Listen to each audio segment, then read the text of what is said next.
તમે જ્યારે ભેગા થયા છીએ ત્યારે એમ પારસમણી છે લોખંડને સ્પર્શે તો એને સોનું કરી નાખે છે, એમ આવા સદગુરુ તુલસીધર મહારાજ, આવા સંતો મહંતો ઉધરમ બાપા, જયરામ બાપા, પ્રમુખ સ્વામી જેવા વગેરે સંતો એ મને ને તમને જીવનમાં સ્પર્શી અને મારું ને તમારું જીવન એ પરિવર્તન કરી નાખે છે. કામ, ક્રોધ, મોહ, માયા એ બધું મિટાવી અને મને ને તમને એ સારા માર્ગે લઈ જાય છે. તો આવા સંતોના ચરણોમાં ખૂબ ખૂબ કોટી કોટી વંદન. એક સરસનો શેર છે, કોઈ સરસ કીધું છે કે હાથ દેખકર उसने मुझे बीमार कह दिया,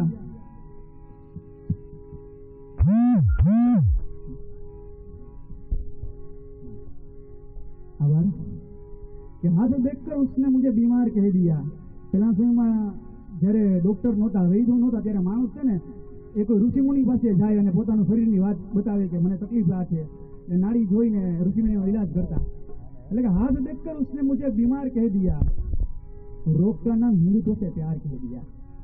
हाथ देखकर उसने मुझे बीमार कह दिया, रोग का नाम हिंदुत्व से प्यार कह दिया, और मैं सदैव ऋणी रहूंगा उस गुरु का, मैं सदैव ऋणी रहूंगा उस गुरु का जिसने दवा के नाम पर श्री राम कह दिया, जिसने दवा के नाम पर श्री राम कह दिया.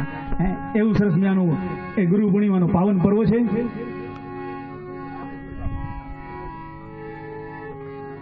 અને ત્યારે આપણી સાથે એ પૂજ્ય નારાયણગીરી બાપુ, તુલસીગર બાપુ એ બિરાજમાન છે.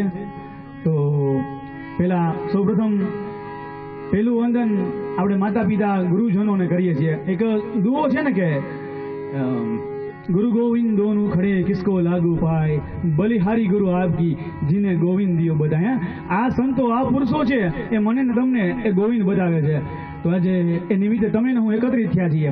ત્યારે મારી પાસે બેઠા છે અમારા લોક લાડીલા વિજયભાઈ બેનચોમાદક. અમિતાભ બચ્ચન એકવાર બને છે એવું કે અકસ્માત થઈ જાય છે અને જાનહાનિ નુકસાન થાય છે. એટલે એ ભાઈ ઉપર કેસ ચાલે છે, કોર્ટમાં કેસ ચાલે છે અને પ્રશ્ન પૂછવામાં આવે છે કે તમે જે સ્થળ હતું ત્યાં ઉભા હતા કે નહીં. એટલે આ માણસ જવાબ આપે છે કે હા, હું મારી ફરજ પર હાજર હતો, હું ફાનસ લઈને ઉભો હતો. તમે સમયસર ઉભા હતા? તો કે હા, હું સમયસર ઉભો હતો. એને જવાબ આપતા આપતા ને ભાઈને પરસેવો વળતો હતો.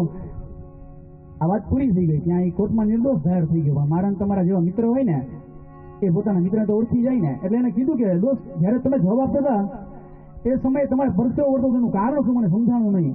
એટલે એને બહુ સરસ જવાબ આપ્યો કે જ્યારે હું કોર્ટમાં ઉભો હતો, સાહેબે મને પ્રશ્ન પૂછેલા કે તમારી પાસે ફાનસ હતું? મેં કીધું હા હતું. તમે ફાનસ લઈને સમયસર ઉભા હતા? હું સમયસર ઉભો હતો, પણ સાહેબે મને એક સવાલ ન પૂછ્યો, એનો મને રંજ હતો, એનો મને ડર હતો. સાહેબે મને એ સવાલ ન પૂછ્યો કે તમે શું ફાનસને પ્રગટાવ્યું હતું, સળગાવ્યું હતું. એમ આવા પૂજ્ય સંતો છે ને એ મારા ને તમારા અંતરદીપ જગાવવાનું કાર્ય કરે છે. મારા વાલા, એ મારા ને તમારા અંતરદીપ જગાવવાનું કાર્ય કરે છે. આવા સંતો કરે છે.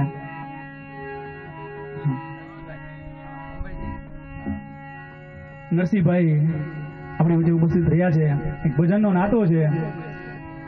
મુંબઈથી ગુરુ પૂર્ણિમા નિમિત્તે નલિયામાં સહભાગી બન્યા છે. તો એ તકે અમે એમને પણ આવકારીએ છીએ, ભાઈ શ્રી રવિભાઈને પણ આવકારીએ છીએ. એ ઉપરાંત તમામ અહીં પધારેલા તમામ શ્રોતાઓ એ બધાને આવકારીએ છીએ. હાસ્યમાં અને એમાં 3 પ્રકાર શ્રોતાઓના હોય છે. એક પેલા છે ને એ એલોપેથિક હોય. તમે બોલો ને તરત હસવું આવી જાય, તરત વાત પકડી, એલોપેથિક દવા જેવું હોય, ફટ કરતો પકડી લે.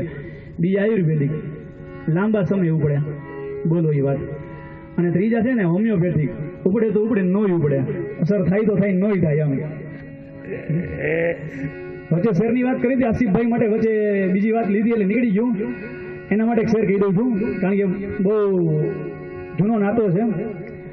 એટલે મેં તારા નામનો ટંકો હજી છાતીમાં રાખ્યો છે, ભસાવા ક્યાં દીધો કક્કો હજુ પાટીમાં રાખ્યો છે. મેં તારા નામનો ટંકો છાતીમાં રાખ્યો છે, ભૂસાવા ક્યાં દીધો કક્કો હજુ પાટીમાં રાખ્યો છે. અને મલક કઈ કેટલાય ખોદ્યા ને ધૂળ કેટલી ચોટી. મલક કઈ કેટલાય ખોદ્યા અને ધૂળ કઈ કેટલી ચોટી, છતાંય મેં મારી છાતીનો ધબકારો મારી કચ્છીમાં રાખ્યો છે. છતાંય મેં મારી છાતીનો ધબકારો મારી કચ્છીમાં રાખ્યો છે. એવો મારો મિત્ર. અને જેના કારણે આપ સૌ મારો અવાજ સાંભળી શકો છો. સાહિત્યની વાત હોય, ભજનની વાત હોય, એની ઝોંટ જ્યારે આવે કે જો સાઉન્ડ સારું હોય તો ભવાની સાઉન્ડ મોથાળા વધાવો એને એકવાર જોડવા તાલીઓ સાથે.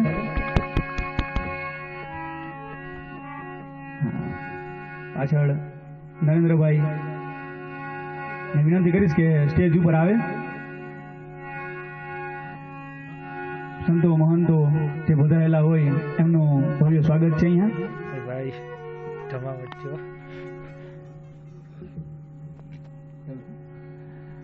હમણાં થોડા સમય